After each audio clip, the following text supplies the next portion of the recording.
Hi, it's Shirley. If you're listening, I know you're curious about how people, institutions, and ideas evolve. But what about us? Can people really change? That's the question at the heart of the new season of Love Letters from the Boston Globe. Each episode, advice columnist Meredith Goldstein explores real stories of transformation, resilience, and growth. You'll hear from guests navigating major life changes, mending broken bonds, rebuilding after loss, and redefining themselves in unexpected ways. Listen to Love Letters from the Boston Globe, wherever you get your podcasts. Hey everybody, it's Meredith. If you like this podcast, and I hope you do, because you're here, right? Please know I have a newsletter. It's a newsletter in which I share extra photos of our podcast guests so you can see them when possible. It's also where I talk about behind-the-scenes stories. It's also where I share stories in the world that might enrich our lives. Oh, and it's also where I give away free stuff whenever I can. Sign up for the newsletter and stay in the loop. Go to boston.com/Meredith. Get a little of me in your inbox. That sounded gross, and I'm sorry, but that's boston.com/Meredith. Hey there, it's Meredith. I've got a podcast recommendation that I think you'll really enjoy. Embodied with journalist Anita Rao is a show about sex, relationships, and health that explores unexpected territory, like a discussion on adaptive fashion that will make you rethink the clothes in your closet, or a conversation with children's book authors who aim to shape how the next generation thinks about their bodies. No matter the topic, you'll meet folks who aren't afraid to question what we think we know about intimacy and who have some fascinating stories to share about their relationships. Find Embodied wherever you get your podcasts.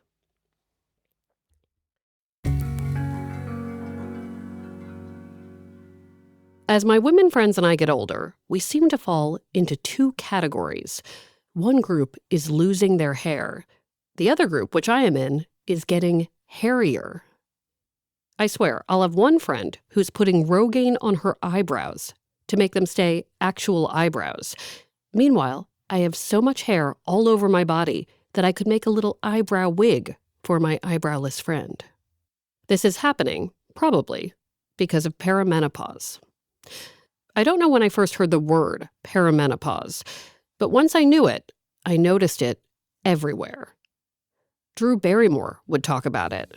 I'm so hot. I think I'm having one of my first perimenopause hot flashes. Morning shows like Today were covering it like it was breaking news.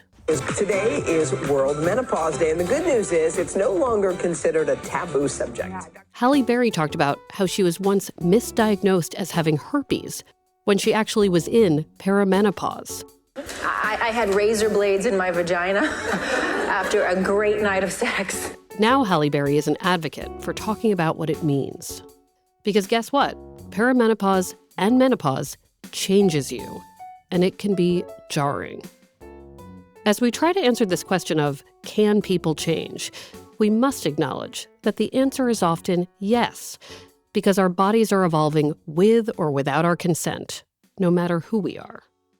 Change through aging is inevitable.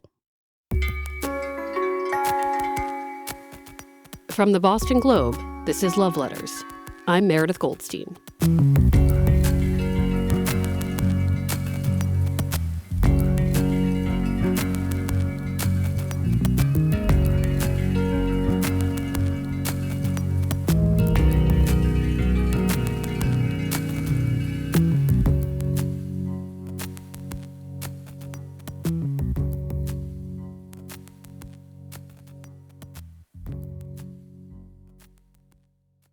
So I put out a call for stories about how perimenopause and menopause changed people, and I got a zillion entries because this is a common thing.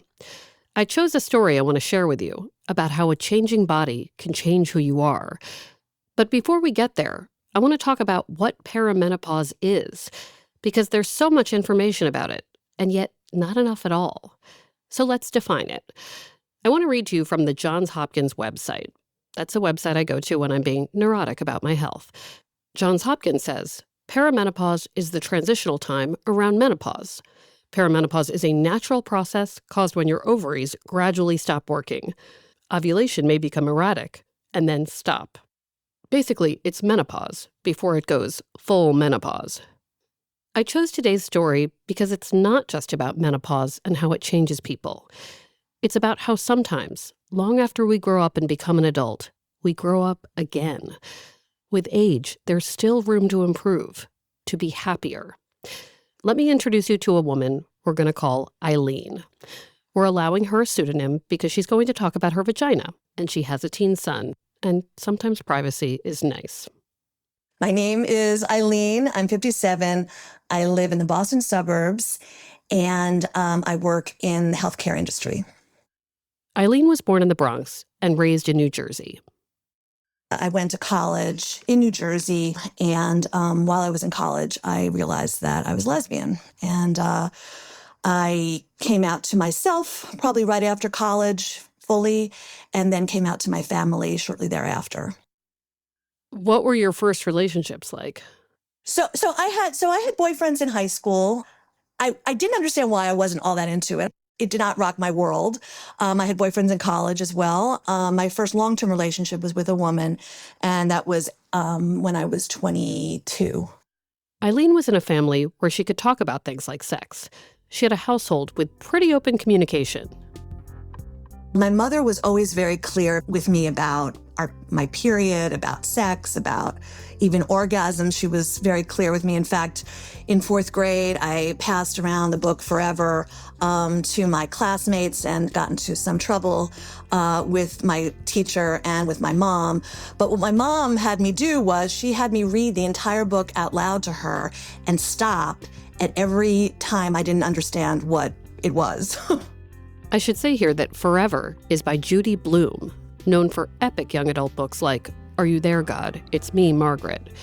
She also wrote books that skewed a bit more mature.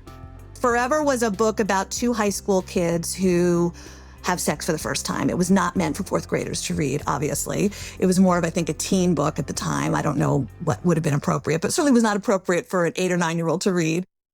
So Eileen has relationships, and she knows about her body.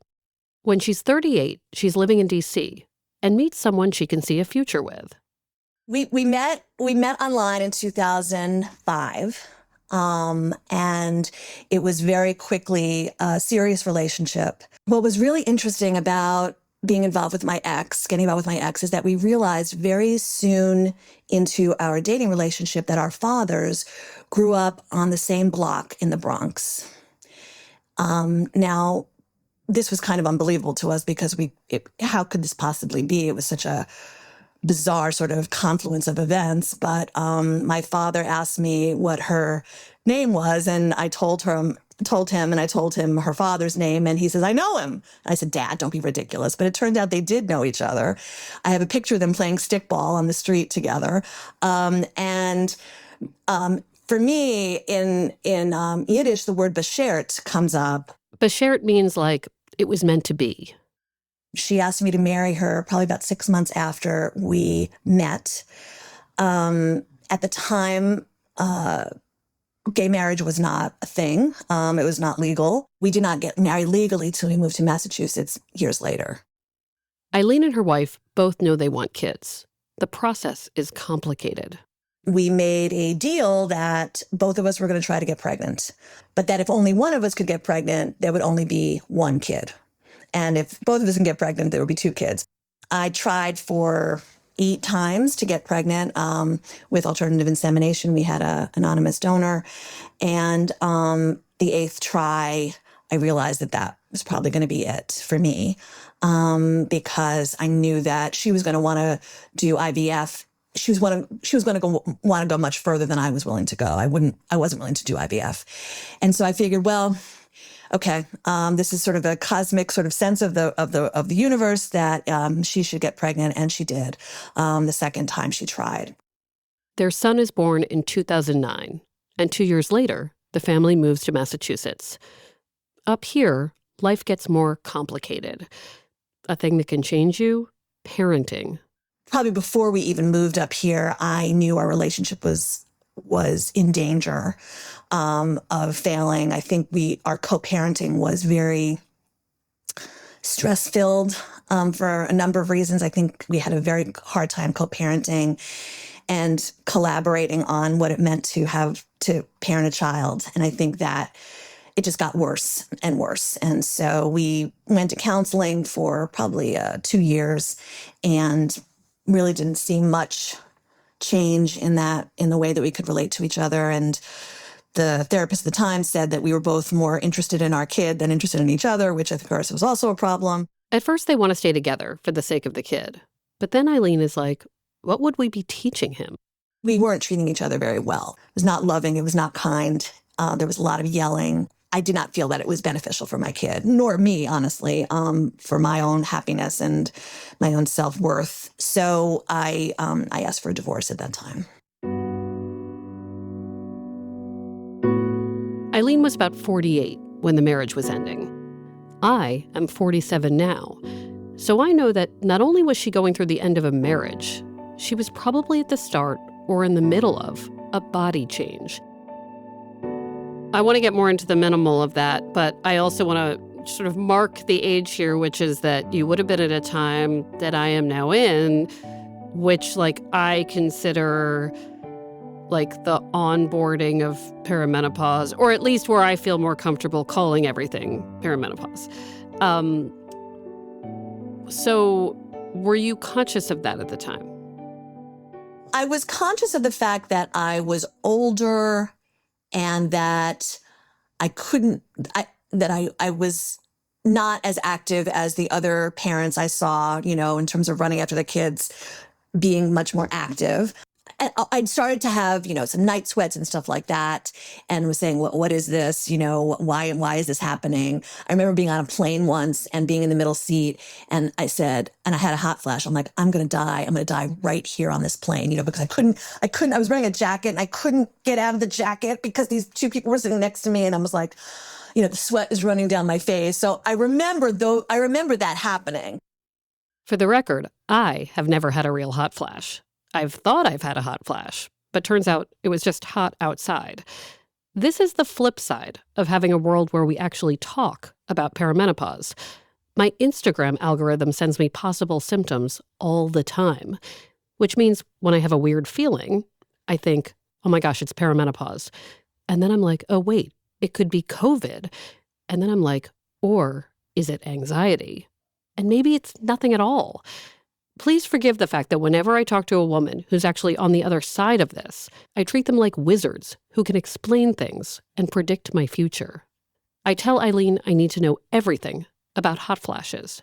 I think I had them a lot in bed. I remember my ex saying to me, because I would throw off the blankets, I wanted the blanket, but I didn't want the blanket, and she would always say to me, I can feel your leg. You're putting your leg out. She was very sensitive. And I was like, I'm not putting my leg out. So I remember doing that for a while.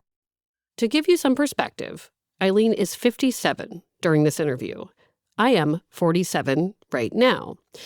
And 47 is somehow closer to 57 than it is to 30, which is crazy to me because I swear to you, I just turned 30.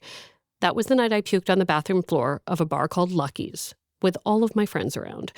Sometimes I'm still that girl, or some version of her. Like me, Eileen has a tough time fully understanding where she is in life and how she got so mature.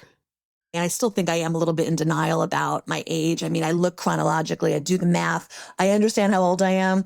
I understand how old I was then. But in my mind's eye, I'm maybe 35 or 40. It just does not make sense to me that I can be the age that I'm at when I remember my mother being my age, the math doesn't even compute sometimes now. Yeah. I did wonder, knowing that Eileen grew up in such an open house, how much did she know about menopause? What did her mom tell her? I heard very often about her hot flashes and her going on HRT to sort of reduce the hot flashes.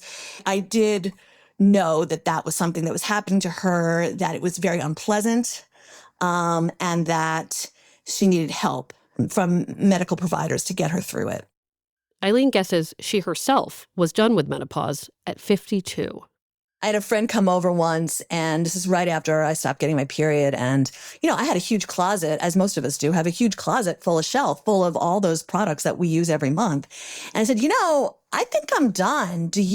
Would you want And she said, yeah. And so I got 2 huge shopping bags and I went upstairs to the closet and I put all that stuff in shopping bags. And she said, oh my gosh, thank you.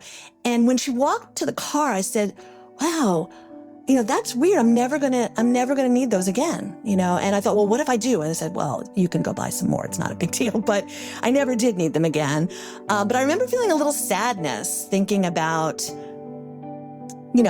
her taking those in those big bags and me recognizing that that's part of my life is over. Especially because I never had children. I never had a child of my own. Just sort of made me feel like, okay, my body has, no matter what I would like, my body is making decisions, right? My body made a decision about we're not being able to get pregnant. In my mind, right? My body made a decision about we're not getting our period anymore, right? So, that's it. My body made a decision about having the hot flash. Like when you're younger, I think you think I'm in charge, right? When you're older, you realize you're not in charge. Actually, there's a whole bunch of biological processes. And then also you understand you have some control over some of it, because your emotions play a part in your body and vice versa. And how do you sort of help that happen?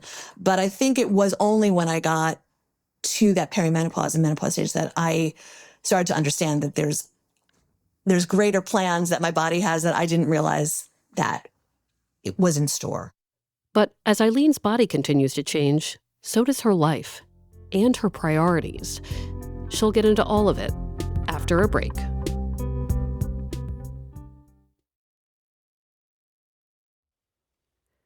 This show is sponsored by BetterHelp. I know therapy feels like an investment in time and money, but in my life, that investment has been worth it. So worth it.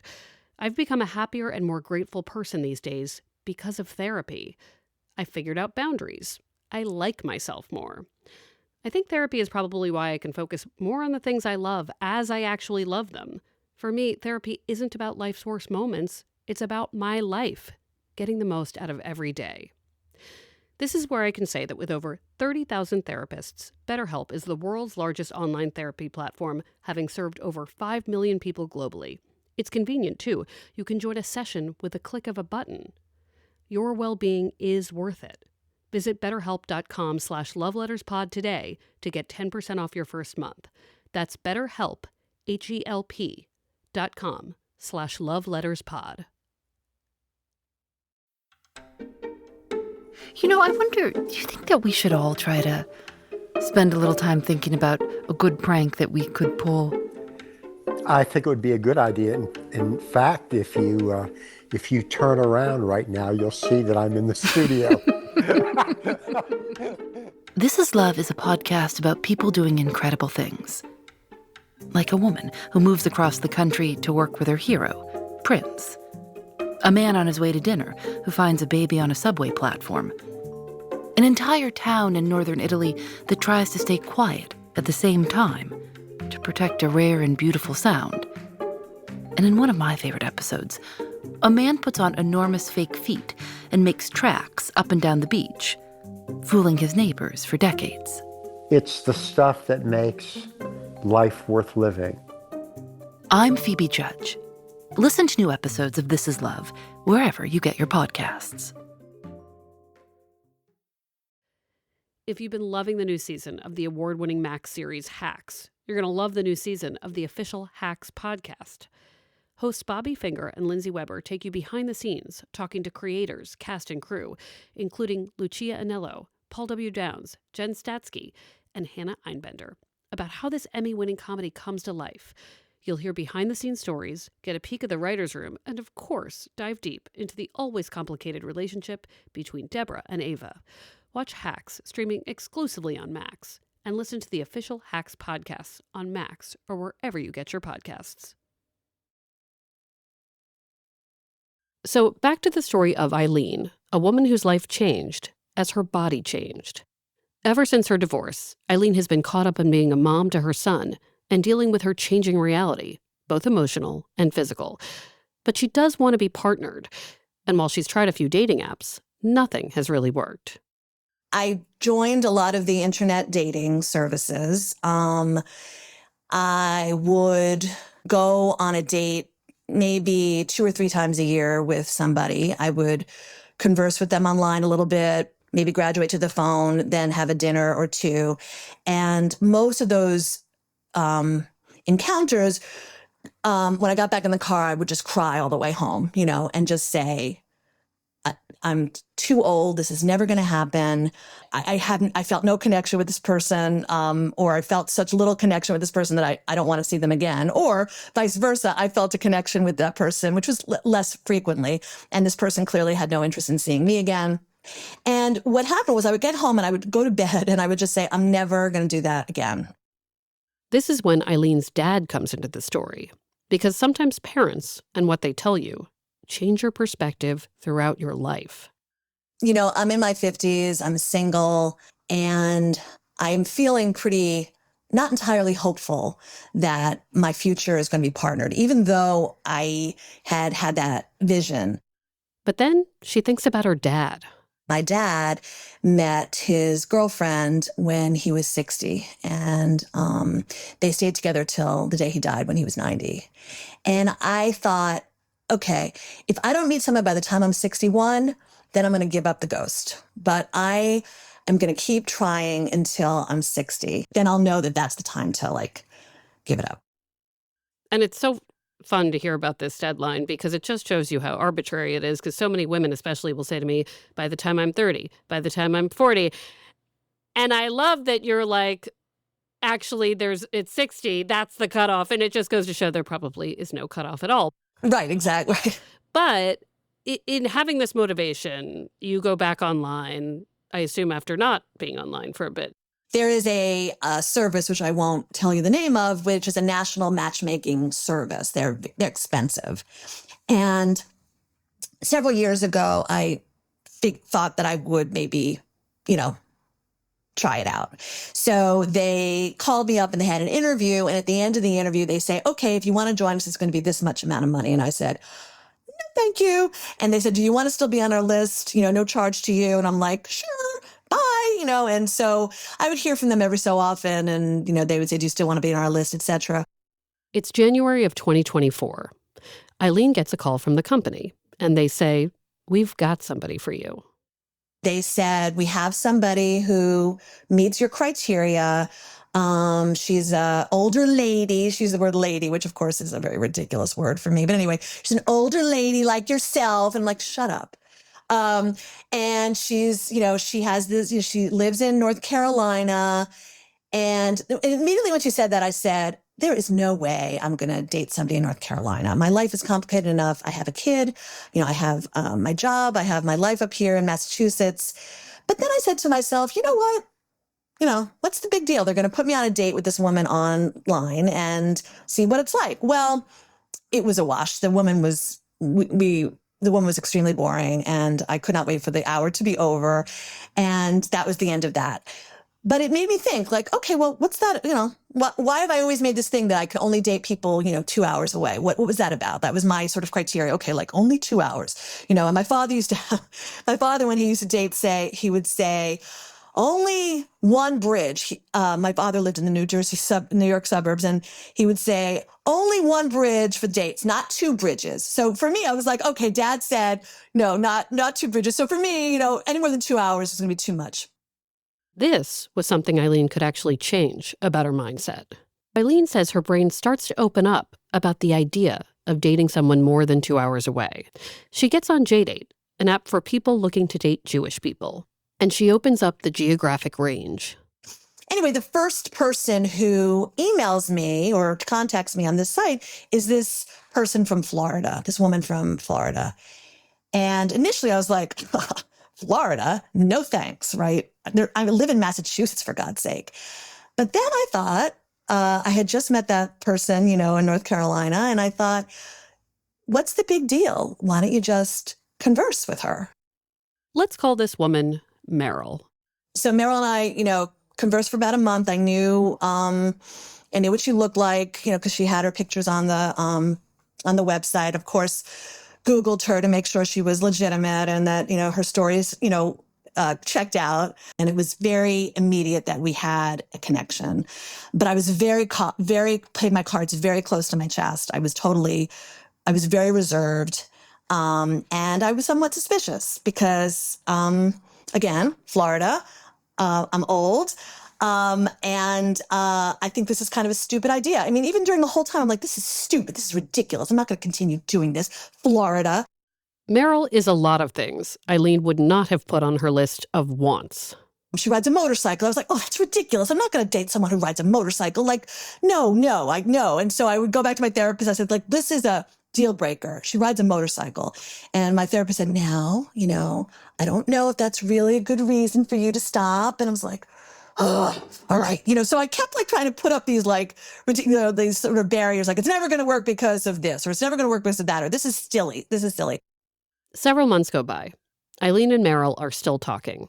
Meryl says, I'm coming to New York for Pride. Want to meet me there?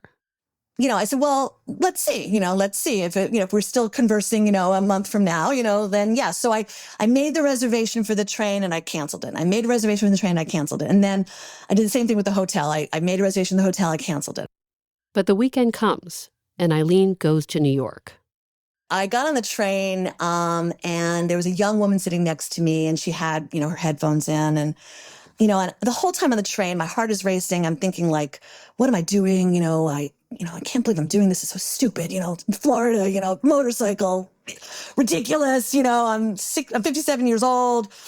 But the woman sitting next to me, she was very cute. And as the train pulls into Penn Station, she turns to me and we start saying hi or something. And I said, I'm about to meet a blind date. She goes, what? You're going to meet a blind date? We've sat next to each other for the last, 3.5 hours. You never told me, until just now.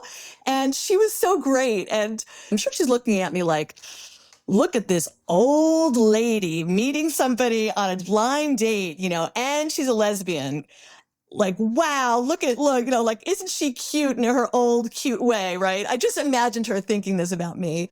The woman tells Eileen, have a great time. And with the encouragement of this lovely stranger, Eileen arrives in New York, excited. I remember taking that first foot off of the train and saying, I may be starting something, a brand new part of my life right now, and, or not, right? Because my therapist said, you know what? It could just be a pleasant trip to New York. You don't have to think about like getting married. You're just going to New York. That's all you're doing. You're spending the night in New York. That's all you're doing. So Eileen and Meryl find each other in the city. Do you remember, like, what you thought when you saw her in person for the first time? Like, were you like, oh, she's pretty, like, what did you think? My heart was racing, obviously. I was we were texting, so I didn't know whether she was going to come from, she said she was going to come from this side. I wasn't sure, so I kept turning and turning. And, it was the middle of Pride, so there's a lot of, like, people walking by and screaming and, costumes and, music. And when I saw her, I don't remember. I was like, oh, there she is. That's what she looks like. And we just stared at each other for like, I don't know, a minute or so. Like, this is you. Okay. This is the voice. This is the face. This is the same person that I've been talking to, but here she is standing in front of me. And then everything comes into focus. It was a very hot day, but it was also extremely rainy. It rained so much and I had no umbrella and we were caught in the rain. Like, and I'm not talking about drizzle. I'm talking about a pouring rainstorm for a while. And we're walking in the streets of Manhattan for hours. And, I had like, worn certain clothes and I had, done my makeup and my hair thinking that I would like, be, sort of presentable or look my best for this person. And by the time we got to this restaurant for dinner, like everything had like melted off my face, and I was sopping wet and I was hot and sticky. And I sat down and I said something like, well, I'm sure I look ridiculous, but I'm going to have to roll with it. And at that point, she looked at me and I looked at her and we were both like, yeah, I guess we're going to roll with it. Right. And she later said that that's when she knew she was falling she was going to fall for me when I said that, because I'm so completely like, I just had no choice. I had to roll with it. Right. Nothing I can do. So I got to roll with it. Would you be able to cast her in a movie and or describe her style?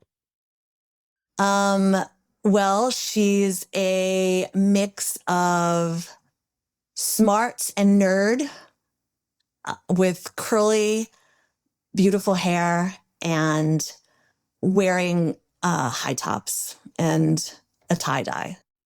Personality-wise, from calls, Eileen already knows that Meryl gets her. I mean, first of all, they both love musicals.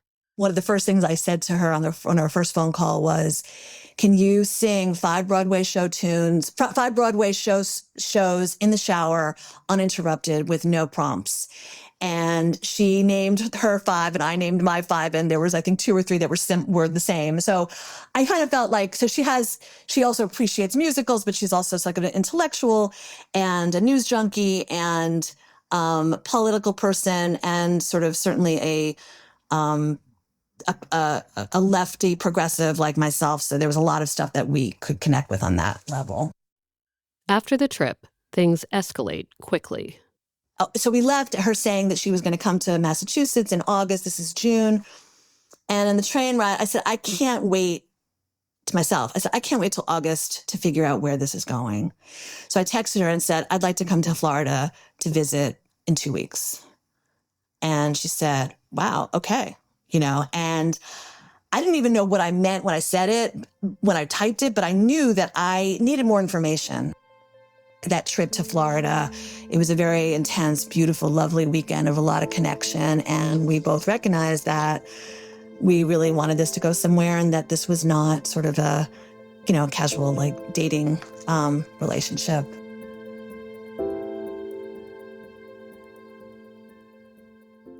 So, what does this story have to do with the change that is menopause? Well, maybe a lot, maybe a little, but definitely something. Eileen was divorced by 48. She starts dating someone she actually likes almost 10 years later. During that time, it's like she has a whole changed body. I want to talk about re-entering a sexual life after some time off as someone years older who's been through menopause. I have read that women hit their sexual peak when we're 35. And I don't know what you were doing when you were 35, but I was having some pretty high sexual peak activities at the time and still look back at that saying like, wow, what kind of energy was that? That's kind of amazing. I remember leaving work early to meet this woman who, when I was 35, just so we could meet and do stuff. But anyway, yeah, I can tell you that my body is very different than it was. I did not realize how different my body was because I had not been physical with anybody in a long time. What Eileen realizes is that even the way she likes to be touched has changed. She's getting to know her desires all over again. But this whole thing about I like this, right? No, I guess I don't like that, or I don't like this. Well, wait a second. I kind of do like that, right? And I'm still figuring it out, what, and she is with me, what is this body like now? And things are more difficult. I mean, I don't know how graphic you want me to get, but having an orgasm is more difficult. It is something to look forward to. It is not, it's not push here, press there, and whammo, you get your result. Things are slower, and I didn't expect that, and I was kind of a little resentful of it even initially. Well, why is things not happening exactly as quickly and as easily as they used to happen? But it's not all bad, Eileen says. Sometimes things are slower or weirder, but sometimes it's more right than it's been in a long time. Sometimes things are scary when you've reset after a lot of time off. And I know all about this. I took a lot of time off before the relationship I'm in. My body, including my brain, had changed so much before this relationship that I had to relearn. Ever heard the saying that, having sex is just like riding a bike? I had gone away with the person I'm with to Maine, and, he wanted to ride bikes. And I was like, I'm not good at that. And he's like, no, you know what they say, you never forget. And let me tell you, you do forget. And I thought about I was like, I'm terrible at this. I cannot ride this bike. Stop asking me to do it. And I just thought, well, isn't this appropriate. Yes. The analogy is not lost on me. Yes, it's that you might need some training wheels, or you might need different kinds of tires, or you might, want a tricycle, or you might want a unicycle, or maybe, a motorcycle even. But it's definitely not the bike you thought you'd be riding, right? Because your old bike is still in the garage, and you can't use that bike anymore.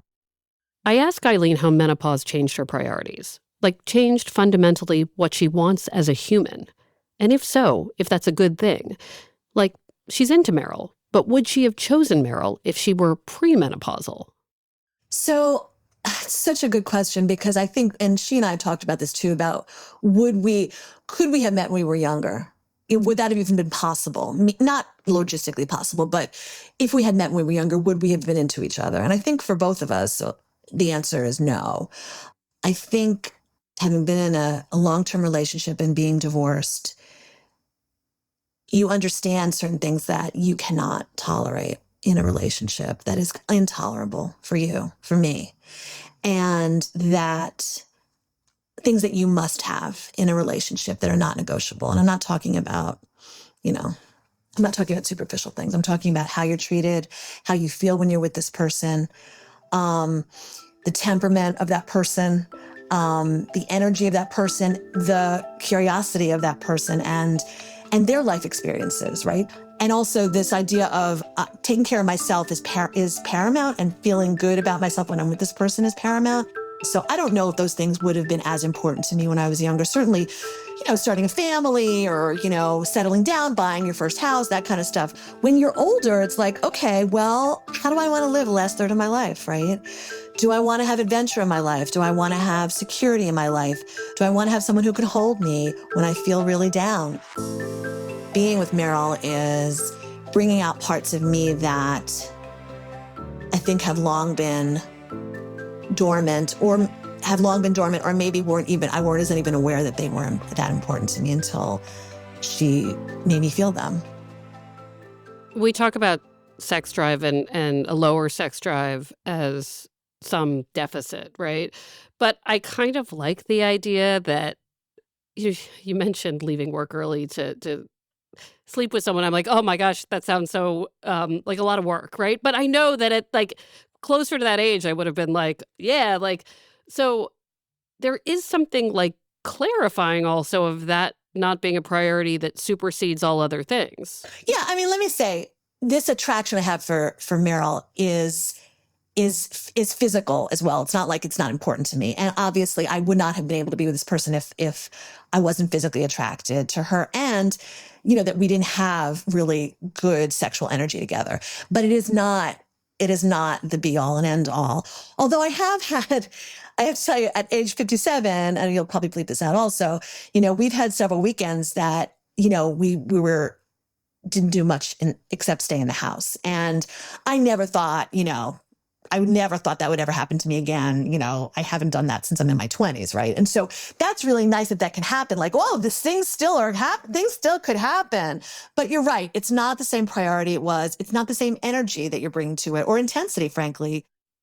Sometimes I think that people who are starting relationships after menopause have this benefit, right? They can enter a relationship as they are. Whereas like these friends I have who have already been together 20 or 30 years, or, that they have to change together, and they remember a different time when things look different. And like, I'm certainly not suggesting that everyone in long-term relationships should just break up and then try someone new, but it seems like there's this added challenge if you have this legacy history of, well, you used to do this and now you're like this, whereas, Meryl's meeting you and you are who you are now. Right.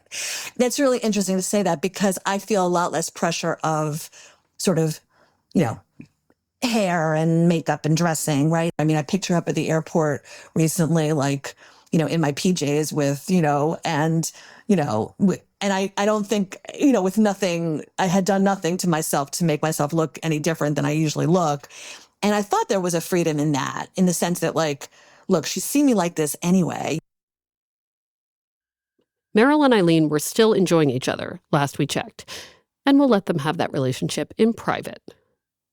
I'm in the last third of my life, which is also a weird thing to even say out loud. How can that be true? Like, I'm only 40 or 35. I'm not in the last third of my life, but I am, right?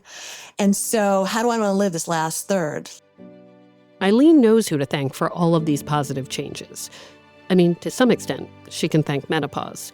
And there's her dad for showing her how to be open as you approach 60. She also gives credit to her therapist, as so many on this show do. If you keep saying that's never going to happen, then it will never happen.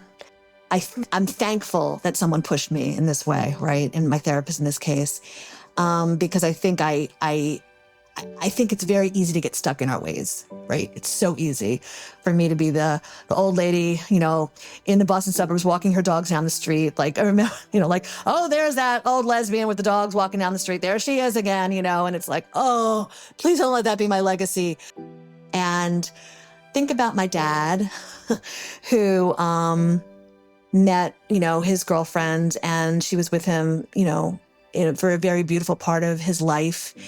For the last 30 years of his life. And I think I take a lot of inspiration in that. And I think he had to sort of suspend some disbelief there too, for him to commit to being with her. And I think I've suspended disbelief. And I'm really happy I did that, because I'm really happy I did it. I am so appreciative of having experienced this. This has been a life-altering experience for me that I never would have expected in a million years.